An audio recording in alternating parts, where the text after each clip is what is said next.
Hey everybody, it's Red Panda Gamer here for a very special video. It's the first video I've done in quite a while. I'm going to be doing a quick look on the brand new game from Matt Thorson called Celeste. I've actually already done a full playthrough of the game, or at least most of a playthrough through the game. You'll notice the little assist wings there. I was experimenting with it, and you can't remove it once it's there, so I promise you I beat the game without assist mode on, but we can talk about that more later. We'll go ahead and start a new game, for all intents and purposes for this. I don't know, I don't want to, like, change the name of the character on accident. I don't know if it will. But, yeah, let's just jump right into it. We will be taking it from the beginning. But this game comes out the 25th on most systems, and then the 26th on Xbox One. I have a full review coming out on the 25th, so if you want a more specific breakdown of the game that's only about 10 minutes long, rather than this probably close to an hour-long video, I recommend waiting for that. Or if you're watching this after the game comes out, you could probably click somewhere on screen to check out the full review. So this game is, as you can see, a platformer. It's got a very beautiful art style, which is something you'll probably hear me mention a lot, and very, very nice music, something else you'll probably hear me mention a lot. And then there are, of course, obstacles. The game is not, so easy that you can just kind of walk through it without any threats. Oh, hey, you can get up here. I didn't do this in my playthrough of the game, but I am also still in the process of exploring. We'll get more into that later. Little tutorial bird teaches you how to climb. Again, right now I am playing this on the PC with a DualShock 4 controller. I'm not sure if you can get PS4, I'm sure you can, controller prompts, but DS4 Windows can be kind of weird sometimes. So here we have a little friend. And I love, obviously, the art of the game, but I love the sound effect direction, or the voice direction these characters have. Like, there's so little to it, but it really does deliver a lot.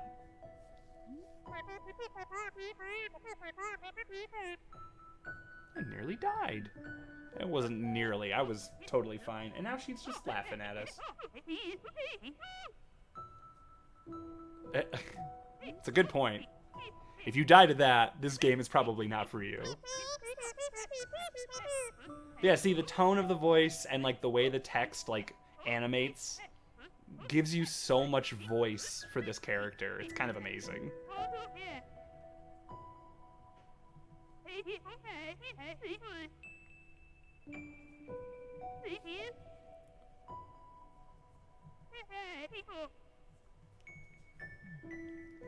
Things we ain't ready to see. Yeah, just that, like, whatever. Like, you can just hear it's drenched in tone. So let's take our first. You can see the ha-has. Oh god.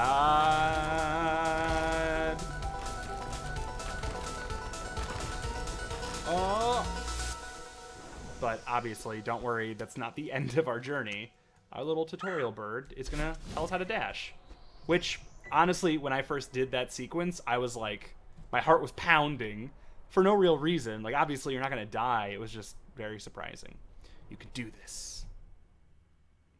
I also love... So, obviously, this game has, like, 3 different art styles going on, which at first I was a little turned off by, but after playing the game, I really grew to love it. You have the mountain, which is, like, this really interesting 3D render, kind of low poly style. It feels like the best PS1 game you could think of. And then you have, like, the UI, which is very clean, very neat. And then, of course, the actual gameplay is pixel art. Really incredibly well done pixel art. And Matt Thorson, who previously made TowerFall, the only reason to own an Ouya, TowerFall Ascension, which was ported pretty much everywhere else. I should probably explain. In the game, you collect strawberries. That's, like, the main collectible, and you will find a lot of them. Some are very out in the open, and you just kind of have to go after them. Like, as you can see, there is one over there. One sec, this music is a lot louder than some of the other parts of the game. So strawberries like that, obviously very easy to get. Oh god, even though I'm about to die. Wait, what am I doing? Like, okay, I should take a minute to explain how movement in this game works real quick. So you have your dash, which you can only do once. You'll see your hair kind of signifies or signals when you've done your jump. You have the ability to climb. After all, this is a game about climbing a mountain, but you have limited stamina. And based on how you move, it decides how much stamina you have left. So if you just cling to the wall, that's how you get the most out of that. It will take a very long time for you to fall down. And what's nice is your controller will actually give you small vibrations based on how much time you have left until you start to slide down. You can also just wall jump. So instead of grabbing on with the trigger, you just jump off like you would expect in a typical game. Jumping off the walls does not use any stamina, but if you are holding on, you can actually jump up, which does use actually a considerable amount of stamina. So it kind of goes like this: like least amount of stamina used, most stamina used is jumping, and then just climbing is probably in the middle. You know, you can climb pretty high before you run out. And as you go through the game, you will be doing a combination of these things, and there are levels that get very difficult and will require you to keep an eye on your stamina or have a good idea of how the stamina works, since you really don't know you're going to run out of stamina until it's almost too late. Your body, or you as the player, really start to develop an understanding of how long you have until you let go. Also, like, look at this lighting. Like, so unnecessary, right? You do not have to do this, but they did because they can, and it looks great. You also have like cool devices like that. Every level kind of has its own thing. So here's one of my favorite things, especially in the early game. You have these strawberries, which again are your main collectible in the game. You don't need to get them, and the game straight up tells you that as you play. The strawberries are totally optional, and they really are just there for that added challenge. But of course, if you wave a collectible in front of someone, they're going to try to go for it. So these will fall as you jump. But what's interesting about these strawberries is that if you use, I mean, you can see the signs down below, and this game really is good at communicating a lot of things. I probably should have showed that better, but if you use your dashing, it will fly away. And there will be times where your dashing is what, like, the only way you can get it is if you dash above it, and you kind of catch it up, like, cut it off as it tries to fly away from you. Now, again, I played a lot of this game. I've actually put about 10 hours into it. So playing through these early stages, like, it might seem like it's pretty easy, but it definitely took me a while to get used to a lot of this game's systems and mechanics. Like this, you know, a great example, and it's something you would expect for a game like this. You know, you get a certain amount of lift, inertia from that lift going up. And here's a good example of how hidden some of these strawberries can be. You actually have to, like, burst through that wall, and now you're greeted by a puzzle. And again, like, collecting the strawberries isn't about, like, having your number of strawberries go up.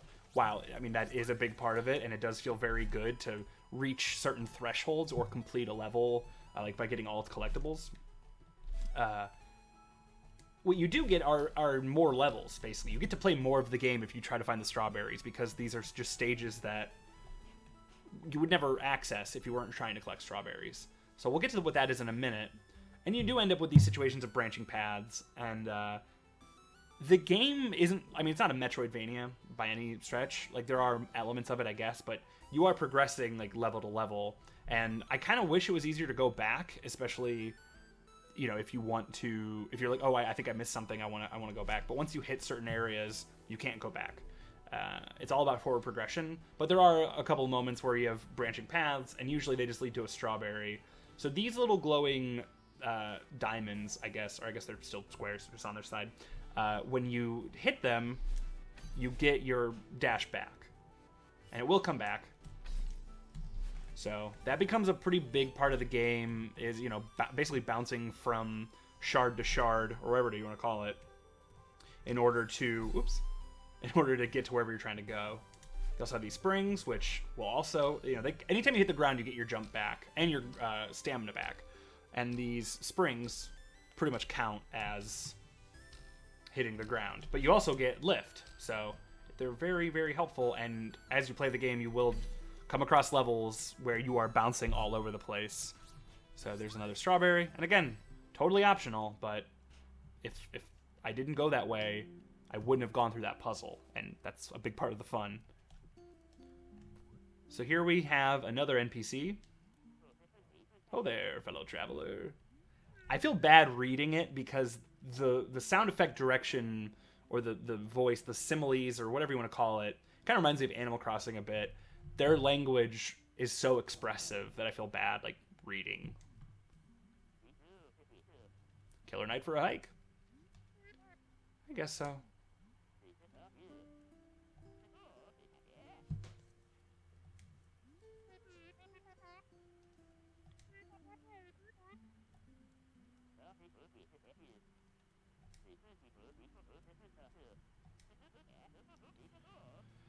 Theo, from a far off land. I see, like, that you could hear his tone, or at least I can. And that in combination with, like, the character portraits, especially him, he looks like a Double Fine character, which I mean as a total compliment. You get so much expression between the portrait and the sound effects, and even the music, like this very chill, acoustic noodling. It's like almost like Last of Us. It's such a great scene. And what I like too is you have the opportunity to continue the conversation, or I'm sure there will be people who play this game and have no interest in who Madeline is, and who Theo is, and why these characters are all doing this. And if you just want to get back to the game, you don't have to talk to him again. You know, you actually have to prompt them to continue this conversation.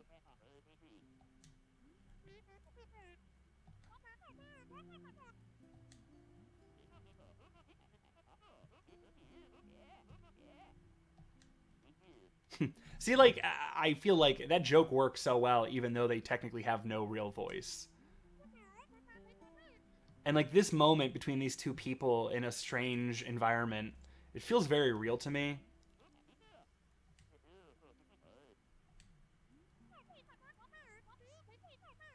And it never gets too over the top or unbelievable. It's just like a real normal conversation.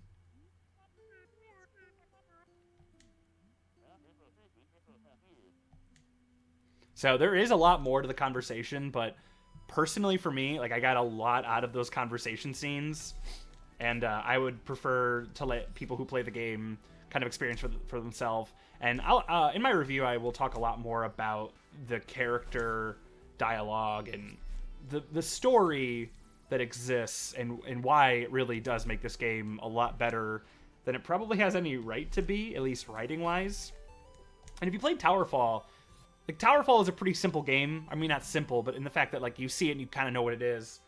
Similar to this, where you see this game and you think you know what it is, but there's so much more to it that it's not just a watch, it's a symbol.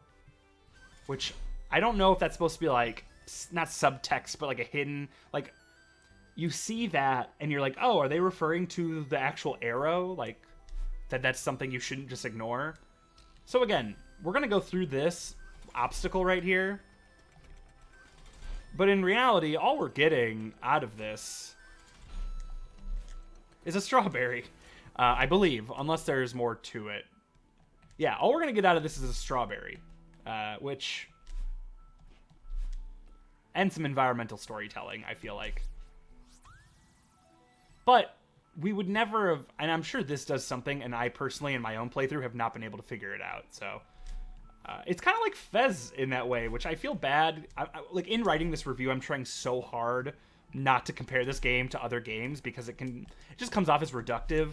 Like, obviously, I could compare this game to Super Meat Boy and Fez in a million different ways, but in my review, at least, I want to really try to explain why this game works on its own merits, and not just in the ways it's similar to other games. But, you know, in something like a quick look, I think it's a little bit easier for people who are watching to just kind of immediately understand. Ooh, okay, this is great because I'm finding secrets that I completely missed in my playthrough. This is actually really exciting. And again, it's just for a strawberry. Wait, no, maybe I have gotten this. While playing the game, I originally, and maybe I'll wait to explain this more when I can show the menus off, I messed this up. What I like, too, is that even if you screw up on something, it's not a given that you'll die. And the game does track how often you die, which is kind of fun to see just how badly you mess up in the game. The number just gets astronomical. I think I died over 2,000 times in my playthrough, and that's without some of the... That's without some very difficult levels being played. But you still have the opportunity a lot of the time to save yourself if you're smart. So you don't increase your deaths. I think that might be a secret right there. Nope, I was wrong. Like, I don't know if we can make that jump. Oh, we did. I mean, there's really no penalty for dying other than starting over. And the game doesn't, like, punish you if you end the game with... You know, it's not like there's a secret ending you can only get, at least as far as I know. There's no secret ending you get by only... by not dying. The game is very aware that it's difficult and isn't about to punish you for doing that. How did I get this one? Oops. But yeah, it's just a very tight, good game. Oh, and the point I was going to make about Matt Thorson... Oh, I fucked it up. He made TowerFall Ascension, and what that game is it's essentially just a multiplayer or local multiplayer combat game that I think is very, very good, very polished. But the other thing that game has is it has a lot of story to it that could go completely unnoticed, which is fine. Like, it doesn't need to be noticed by the player. You know, you can pick up that game and just be like, oh yeah, this is a really good multiplayer game, and nothing more. But the art has so much meaning behind it, and it all connects itself to the gameplay in the same way that Celeste does. Celeste is not just a difficult platformer. I mean, that is what it is, but its story and its characters all make sense in this game. You know, like the struggles you go through as a player, in some ways, in a lot of ways, mirror the struggles Madeline, your character, goes through just in general. And, you know, again, I don't want to get too into what that means because it's a big part of the game. Oh, I remember. There's a secret. So here we have a cassette tape. And these are very special levels. There's one in each kind of chapter. Yeah, I guess they're chapters. And obviously the goal is to get to the cassette. Now, the cassette is probably, well, not probably, it is one of the few findable items or collectible items, the B-side. One of the few items in the game that actually gives you something. As I said, you know, strawberries in the game, they are fun to collect, but ultimately they don't do much. There are other collectibles in the game that affect you in the long run, but the B-sides, we will get into after I complete this level. The game also has I wouldn't call it robust, but it has a... Oh, wait. There we go. It has a speedrun clock, or speedrun mode, I almost call it, where the game will give you a timer that kind of counts you... Like, sorry, I'm trying to like find a way to phrase this that's not as I'm phrasing it in my review, but there are two real ways to play this game. There's an exploration mode, kind of, or an exploration mindset, and then there is the speedrun mindset.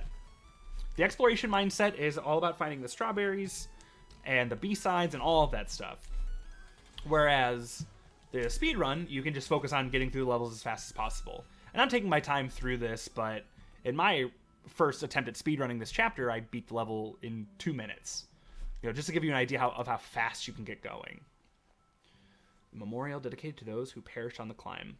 So again, you're climbing this mountain, but there is still so much depth to it, and to this character.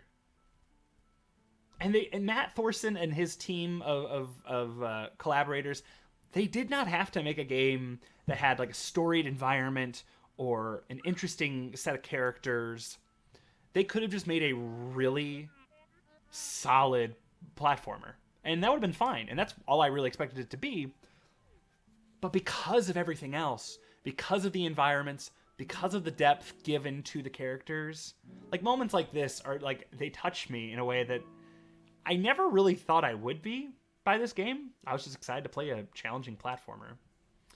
But because they added so much to the game, it really is becoming, I haven't finished the game, like one of my favorite games ever. And I love a lot of video games, but there is something about this game in particular that I just absolutely love. So that's my little spiel there. I go more into that stuff in the review. But let's check out, again, so it shows you how many times you died and how many berries you picked up. And what's nice is if your goal is to find everything, the game actually does give you a little breakdown and lets you pick through, I guess you would call it missions. I'm not even really sure how the game describes these sections of the chapter. It shows you like, oh, you got all the berries in that chapter. Okay, you missed one towards the end. I don't know if it necessarily goes in order. I tried when I first played, like tracking like what level I was in versus what berry I was missing. But since some of these are like secret berries, it can be hard to think of it that way. But at least I know I only have to go here and here to find the berries. So when I first started playing the game, I was obsessed with trying to complete everything. And after doing everything for the first 3 levels, I kind of became more invested in the story, more invested in progression, and oh god, I forgot that these levels are actually kind of hard. I became more invested in getting from level to level rather than trying to 100% every little aspect of the game. So these are the B-sides. They are essentially, remixed, I don't know why I'm doing it like that, remixed versions of the levels you just played. But it's not quite, it's almost, like they are technically based on levels you've already done, but they end up being so different. Oops, I jumped too early. They end up being so different that it's not really, they feel like completely different levels and not just like remixed stages. They are also incredibly difficult, and I'm sure I will struggle more with this just because I'm doing commentary. But I'm not great at this game, and this is where you will realize that. The problem is I'm jumping too early, so I still have the momentum from that. There you go.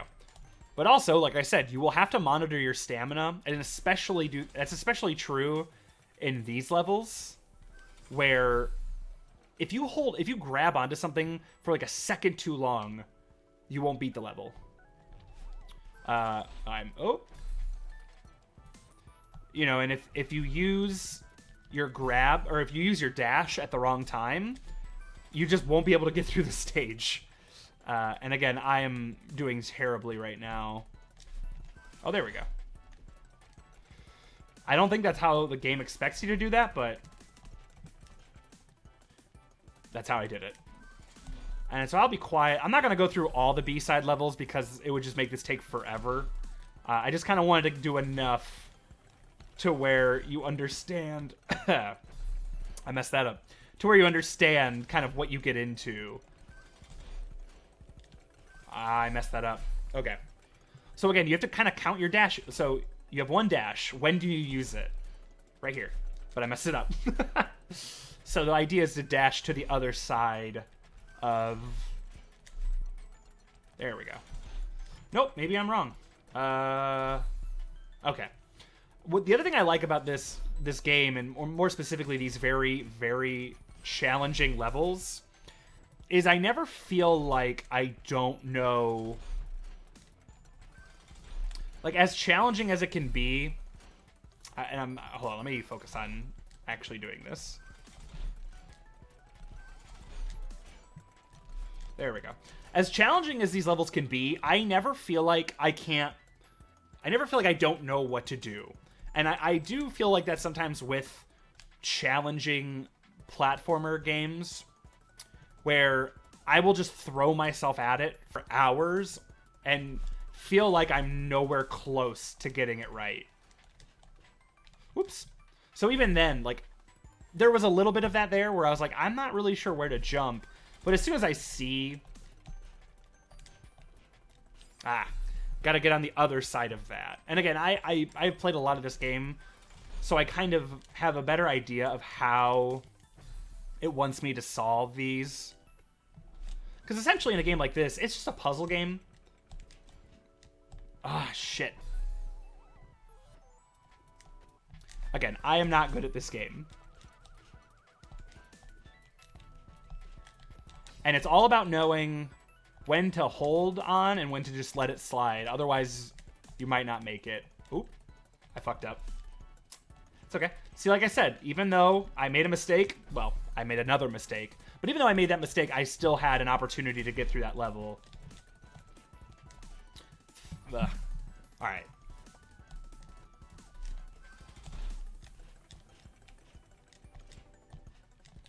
So yeah, I don't know if you have to grab there, but by grabbing there, I had an easier time. Oh, okay. This is gonna be the last one I do on the B-sides because this is like one of my favorite levels in the whole game, and I'm just gonna be quiet so I can focus on doing it.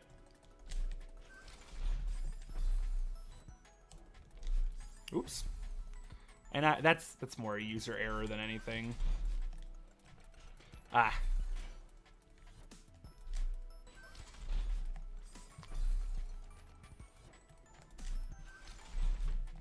Oh, man.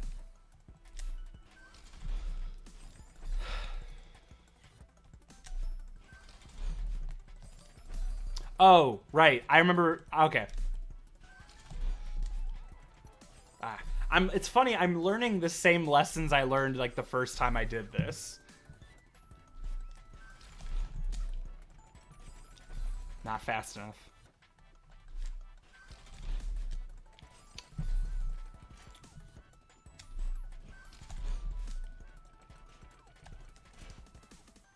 Oh, I messed that up. Wait, maybe I can still do it. No. So I'll kind of explain what the evolution looks like. Wait, maybe I'm wrong about how to do this.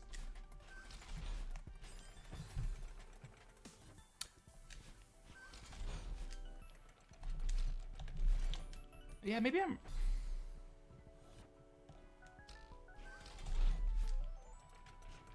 Damn it.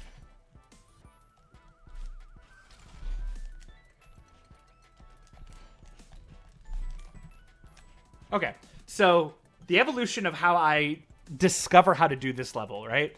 So I try, jumping off the trampoline and going straight up, and I realize, well, I'm not making it across in time, or I'm making it across at all. And then I realize, oh, I could bounce off the wall to the left, and then do my dash, and then slide underneath, well, and then, do my dash across. But then I realize, well, how then do I go underneath this platform? And then you start remembering, oh yeah, your character can duck. It's not something used very often in the game, the duck, but nothing in this game is designed by accident. This game is so polished that when you see a blank spot like that, there are all these spikes. Oh, there's a wall right there with no spike. Obviously, that's where I go. And that's really like a big part of this game's design philosophy is everything is somewhere for a reason. And what's crazy is when you do these B-side levels, it really makes the base game seem way too easy. Way too easy. But it also it's teaching you how to play the game in a more extreme way. So what I found is instead of doing the B-side levels as soon as I finish the normal progression, strawberries will... I love that they tell you this. Sorry, this was important for me. This is like one of the things that made me realize, oh, I don't need to obsess over these strawberries. And it's this postcard. Strawberries will impress your friends, but that's about it. Only collect them if you really want to. And at first I was kind of disappointed by that. But again, once I kind of had the realization of like, oh, well, all the most interesting puzzles are where strawberries are. So you kind of want to go after them anyway. Otherwise, you're missing out on some of the more interesting parts of the game. So I know I compared the game to Fez earlier, but like I have to be honest, this is the most Fez-ass shit ever. So this is the second chapter. And again, I just have to say, like, the music in this game, I listen to a lot of video game music. Like, the work I do professionally is video editing, and I need music that is just instrumental so I can focus on my work and, you know, hear everything I need to hear. I work with voiceover a lot. Like, I don't know if you can hear that, but the sound, I know this isn't music, this is sound effects related, but the sound difference between the stuff you walk on is amazing, and it's so unnecessary. Like, that level of polish is just incredible. It's like very glassy, and this just straight up sounds like, everything sounds like what it should, including the music. But I guarantee you, and unfortunately I cannot remember the name of the composer right now. I think it's Lana, but I don't want to say the wrong name.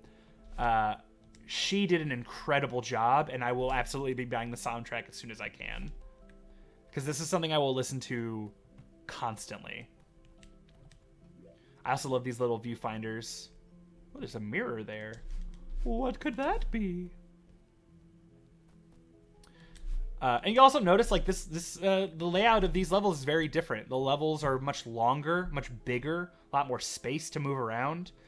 There's no automatic moving machinery like we saw in the last one. Oh, here's a nice little challenge for you. But again, oh, I messed up. But again, like, you can, like, look at this, and think for a second how you would solve it. And you might not realize it at first, but what I love, but like, it's not an accident that this wall has no spikes on it and this wall has no spikes on it. You know, it's the good level design is, I feel like, maybe not obvious level design, but like when you do it, you're like, well, yeah, obviously. You know what I mean? Like, well, duh. Of course you jump towards where there's no spikes. But you don't think about that when you're in the middle of actually playing. So we can check out this. What the hell?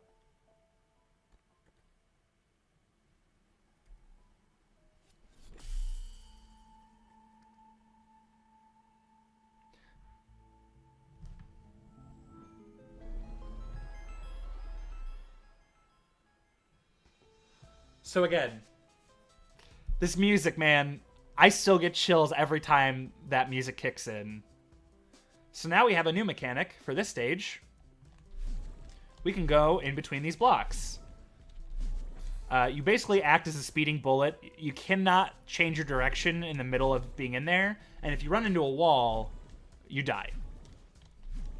And also, when you use a dash to get in there, but when you get through, you have another dash. So it's essentially like a double jump in a weird way.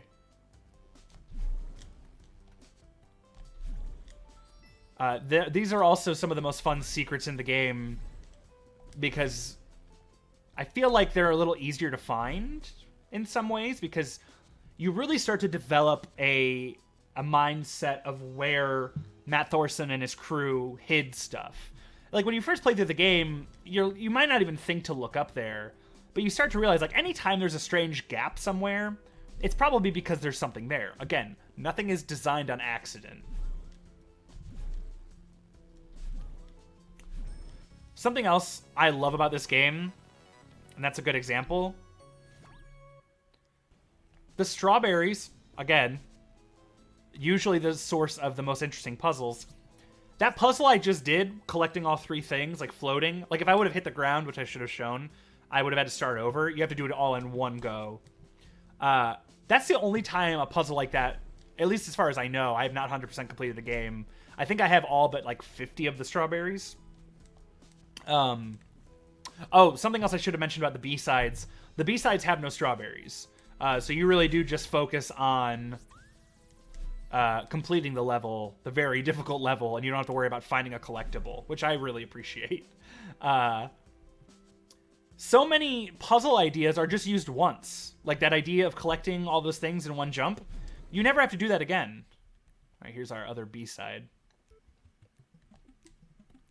And same with like these B-side puzzles. Ah, shit. Like these like alternating blocks, these Mega Man style puzzles. You never do this again in the game. Other than to get the B-sides, I should say. Which is awesome. Like, it makes it very... Like, obviously, it's exciting to find the B-sides because you're unlocking, you know, 50% of the game. But it's also exciting because those puzzles are fun. And, of course, the B-sides will be... Actually, I really liked the B-sides for this one. And they also teach you a different mechanic that you don't even really learn in the game otherwise, which is kind of crazy. Not a mechanic. It has something to do with the...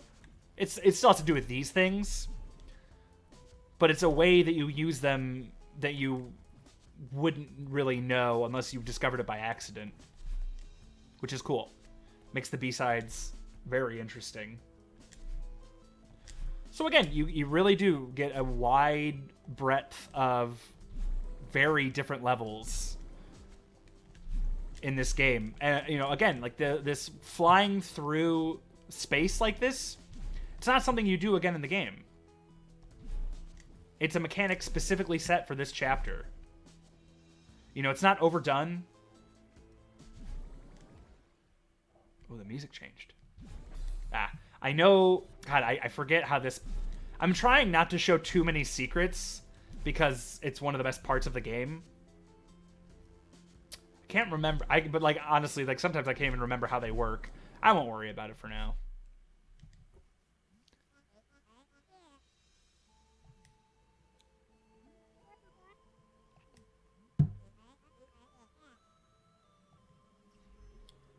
Oh my god.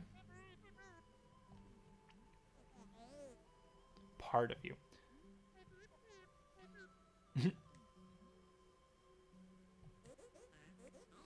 I just, like, the writing is so sharp and smart. Like, it's not what I expected at all. And it's exactly the kind of writing that I like. Like, it actually, the writing reminds me, and the art style, and a lot of the parts of this game remind me a lot of Brian Lee O'Malley. Specifically, his book Seconds, which I highly recommend reading. Or, you know what I mean. But something about the tone and even the little art portraits remind me a lot of his style of writing. And people talk in this game like real people talk.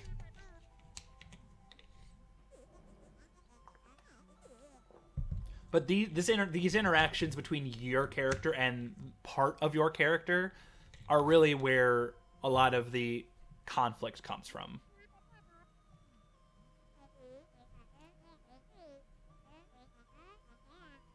I think this is my... Like, her face with that tone, it's my favorite line in the whole... Maybe not the whole game, but God, I just... So good.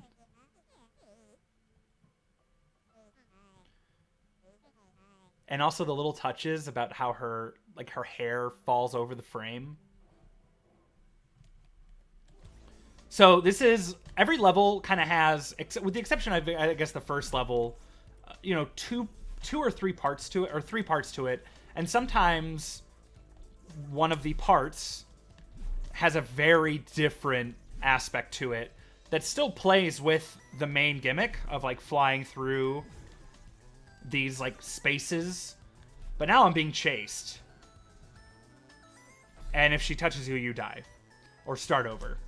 And she basically follows all your movements, just slightly delayed. So you really have to be strategic in how you move. And obviously at first, the game is pretty lax about that. But like in a situation like that, or this right here, if you're not quick enough, you know, you never want your path to overlap. That's how you get hit. But eventually, she sends more after you. More of you after you, I guess.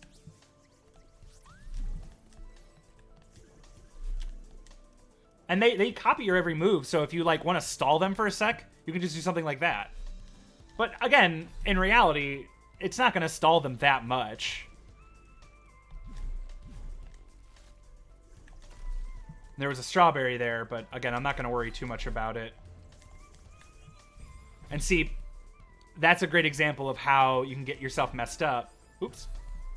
You can also fly from the other side of a spike, like you just saw there. You know, actually, I'm going to go ahead and try to get that strawberry.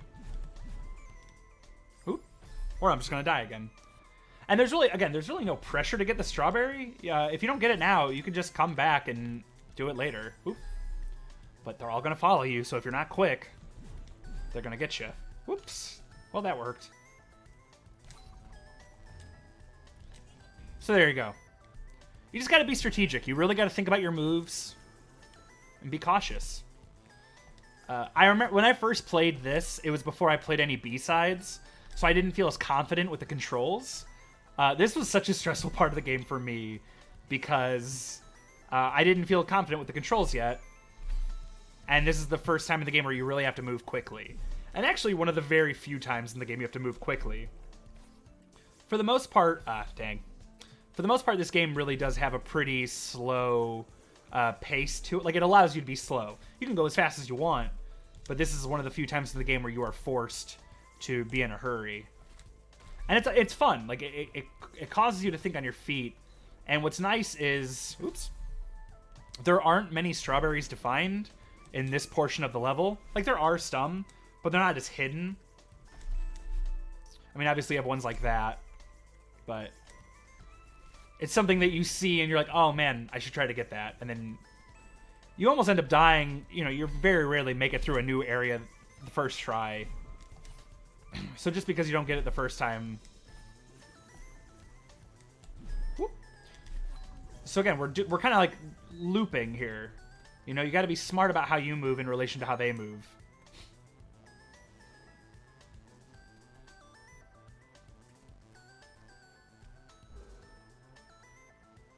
And so there you go. Now they're gone.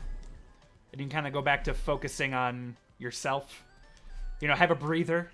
Very stressful part of the game. What's up here? The game oftentimes doesn't put things out of bounds. You know, again, I feel bad comparing this game to other games like it. But, you know, here's a good example. Like, it seems obvious that there's something this way because there's an opening here. Nothing's designed on accident. Oop. Whoa. I did not mean to do that like that, but... Oop. Ah, shit. Again, I feel bad comparing this game to other games, but with a game like Super Meat Boy, or more recently, by the same designer, or maybe not designer, I don't remember who did design, but similar, End is Nigh, I get so much, especially End is Nigh, I got so much anxiety about finding all the secrets because there are so many secrets in that game, which isn't a bad thing. But this game, I did not feel as stressed out about finding everything. I'm not sure why that is, and maybe it's just because secrets in this game are a little bit easier to find than End is Nigh. But I don't know. This game, if it isn't already obvious, a bit the metaphor is in a lot of ways or playing through the game, it's like a metaphor for anxiety.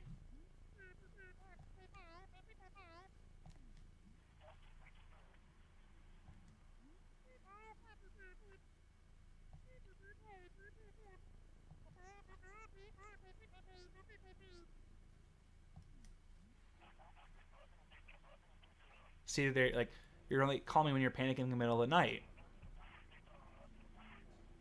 Like, this interaction, to me anyway, is so real.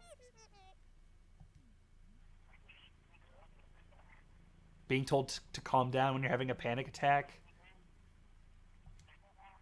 It's like...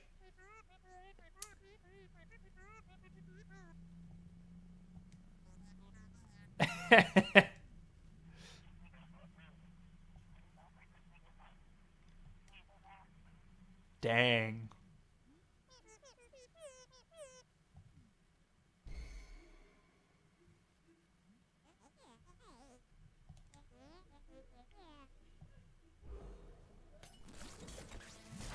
I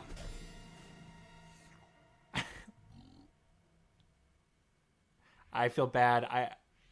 I did not want to show that part because that like little bit there. But I mean, like that's the kind of personality you can expect to see in this game, which there's a lot, and sometimes it's funny, you know. And like you needed that laugh, like that little tongue lick and burp, because for me anyway, that scene of her having a nightmare where she's having a panic attack and confronting herself literally, and you get this little nugget of backstory of, you know, is that her ex-boyfriend?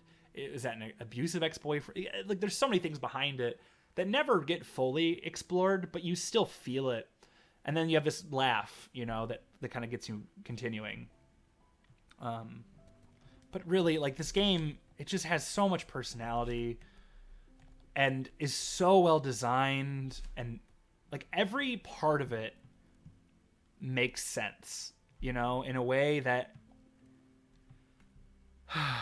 doesn't have to. So I don't want to show this scene because I'm just gonna be honest. Like I'm gonna go ahead and actually I don't know what happens if I skip. I think I could just skip this. No, I don't think maybe not. Can I? So that conversation, like it feels a little embarrassing to say, but like that conversation between my character, like, so I just had this panic attack, my character, not me, luckily. Even though I do feel anxiety playing this game sometimes, like there are scenes. Okay, I can show this now too. So if you use your dash, it flies away. You can obviously reset it, but you have to rely on your abilities. You know, the dashing is kind of a crutch. Oh, I missed. But with a lot of these, sometimes you do have to use dashing. You just have to be smart and quick about it. I love these levels because they basically reset you on your values and remind you how to play the game without dashing. And I think that's important to remember, like, oh, you know, I can hold on here if I need a second, or hey, I can jump to that other side. Like, there's so many little mechanics in the game that are so easy to forget without like added challenge.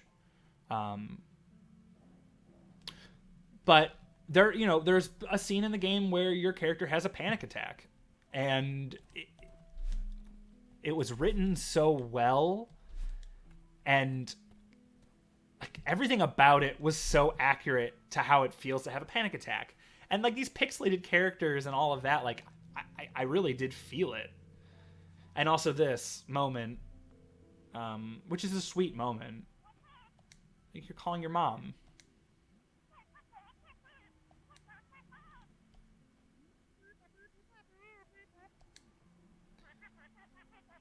So yeah.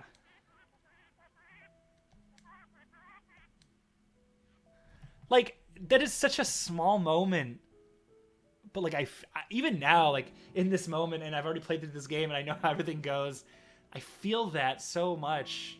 And I don't know if Matt Thorson has gone on to talk about having anxiety or anything like that, and I don't want to make assumptions about him. But like the way it's written, it definitely seems like from the perspective of somebody that understands what it's like to have anxiety or panic attacks. But after having this anxious moment, you have this conversation with Theo, and for whatever reason, there was something about the way that scene was written that I cried. And it feels embarrassing to admit that, because this game is like, it's a difficult platformer. Like, how heart-wrenching can it really be? And the answer is very. Like, this game makes me feel a lot of emotions that I did not expect to feel. And turns out a story about a character trying to conquer anxiety goes really well with a difficult platformer. Who would have guessed? Because, Night in the Woods came out almost, like, actually exactly a year ago.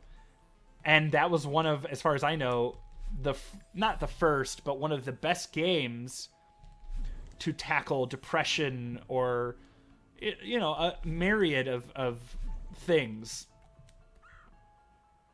But Night in the Woods was very much just a story-specific game, which is fine. I love that's like one of my favorite games from last year. And this game manages to capture a lot of those same feelings, but it is also still a very traditional video game. So we're now in the B-sides of the second chapter, and it's very much about, you know, this flying through these spaces. And in this area, they teach you that you can actually jump after flying through one of these. And I'll just show real quick the different, like, that's with a jump, that's without it. So this is something you can go through the entire game without ever learning that you could do that. You could also do it on accident, but it's a pretty big mechanic as far as, like, allowing you to go fast. But I love this B-side. I love the music, which is done by Ben Prunty. I don't know how to say his name, who did the music for FTL.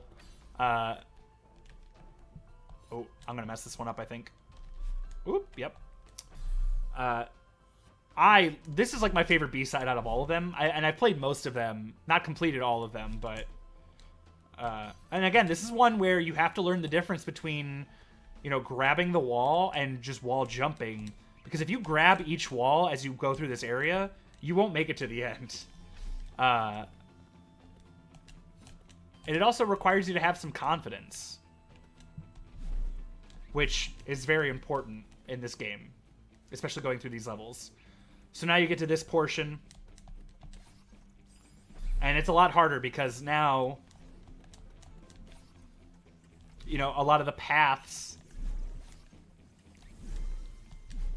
sorry, in this level, like the path, like, you know, to get to these objectives, you're basically setting yourself up to come in extremely close to getting hit. Hey, there we go. Actually, that one took me forever when I first did it. I'm surprised I did it that easily. And some of these levels get insane. I don't want to show too much because, again, like I said, that's like my favorite B-side in the game. I love that mechanic of flying through the ether, as it were. So let's go ahead and return to the map.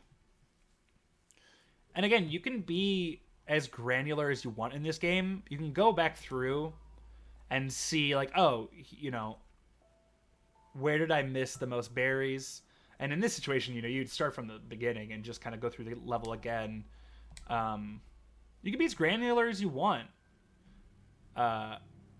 Or you can just be totally content in not finding everything. You know, if you're like me, you will probably want to do as much as you can. And I can't stress this enough. While the berries may not, like, give you anything in the end, and I'm being completely honest, as far as I know, they don't. Like, I beat the game. The game doesn't give you anything if you know, I collected, I think, 180 of them, and it didn't seem like I got anything different than I would have gotten if I got 10 of them. There is a collectible that you need to get, you know, there is a block somewhere in the game that you can only progress if you get this collectible, and that's what you get for completing B-sides. There's also another thing that I don't really want to spoil because I only just discovered it and I was kind of blown away. So I'll leave it at that, I guess.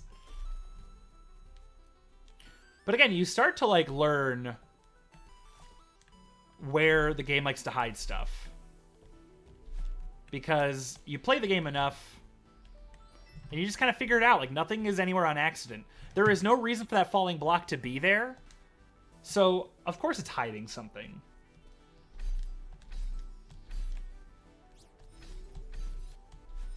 And again, all it is a berry, but this is so much fun to do. The two best comparisons, like, honestly, it reminds me a lot of, like, how I felt about not Skyward Sword, Jesus.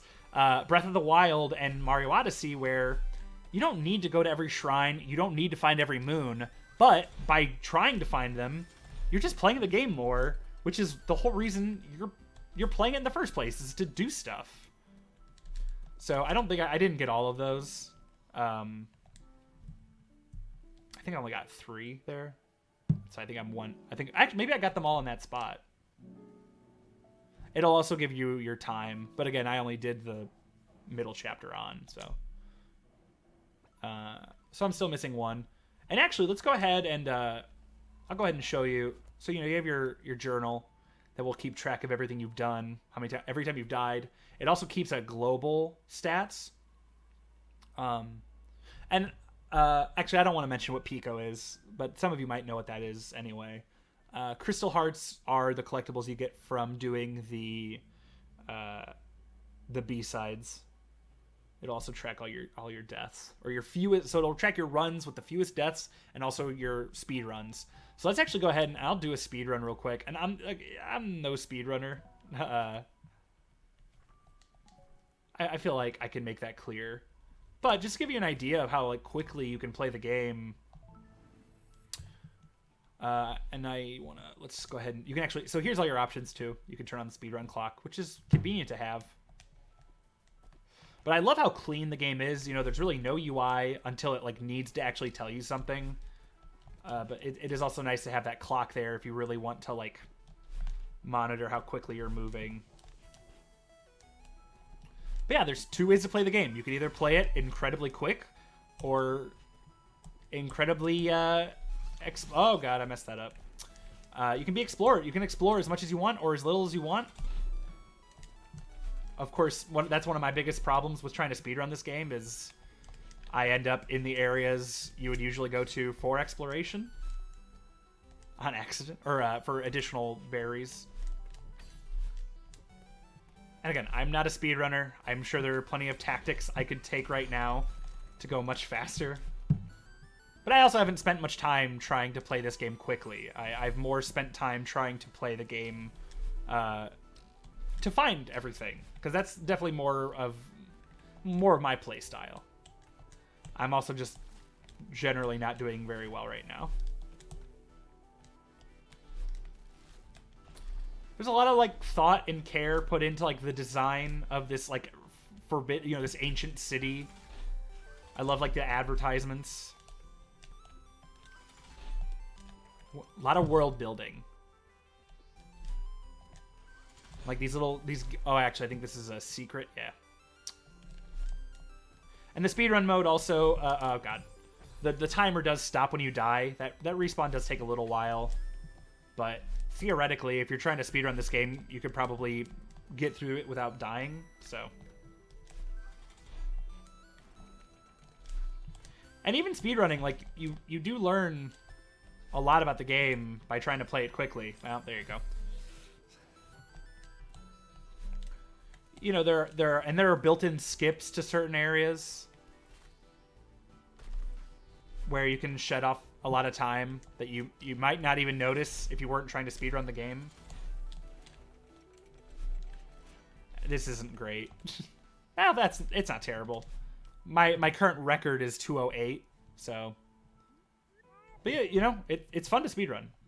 I'm not a big speedrunner, but Mario Odyssey, I love doing those Koopa races. And I could definitely see myself spending a lot of time with this game just trying to beat it quickly. So I feel like that's everything I wanted to say in this quick look fashion. My review of the game will hopefully not be an hour long. The game, I don't know if I said this, but the game took me about 10, 11 hours to beat. And that was only with doing 3 of the B-sides, not finding, there's still so much stuff for me to find. I will probably end up spending another 10 hours with the game between finding everything and trying to learn how to speedrun some of these levels. I could easily see myself spending 20, 25, even 30 hours with this game. I don't know what the price is yet, but I believe it's going to be $20. I don't see there being a price where I don't think this game is worth it. This is already probably going to be my favorite game of the year. It's one of my favorite games in a long time. It's fantastic. There's also an assist mode, which is nice. It allows you to be invincible. You can also jump as many times as you'd like, have unlimited stamina, which is cool for people who might not be as good at games. And I'll run the credits real quick because I really do think the people who made this game are amazing. Again, the game is Celeste. It comes out on the 25th of January, or 25th, yeah, on Switch, PC, PS4, and then it comes on Xbox One on the next day. Matt Thorson, Noel Berry, incredible. Amora B. God. Like the art, the people who did this game just blow me away. I was right. Lena. I'm not sure how to pronounce her name. I'm sorry. Her music is incredible. I cannot wait to buy the soundtrack, which comes out the same day. Power Up Audio, I see this name a lot, and I don't feel like I often appreciate sound design in a game. This game's sound design is like second to none. It's incredible. I love the 3D art. The overworld is great, and the writing is fantastic. This game was only on my radar as Matt Thorson's follow-up to Towerfall, and that it's a game I didn't need to have friends to be able to play. And I was like, Celeste, I'm just excited to see what he does with a game like this, because I've seen him make like Mario Maker levels and talk a lot about platformers. He seems very passionate about level design. I mean, I remember watching him design Towerfall levels and being like, all you got to do is just make a cool arena. How much work is there? So to see him spend all this time to make this game as good as it is, I'm just blown away. And I know he wasn't alone in it, which is why I wanted to show the credits, because this small group of people made a really incredible game that I absolutely adore. And I highly recommend you guys buy it for any price.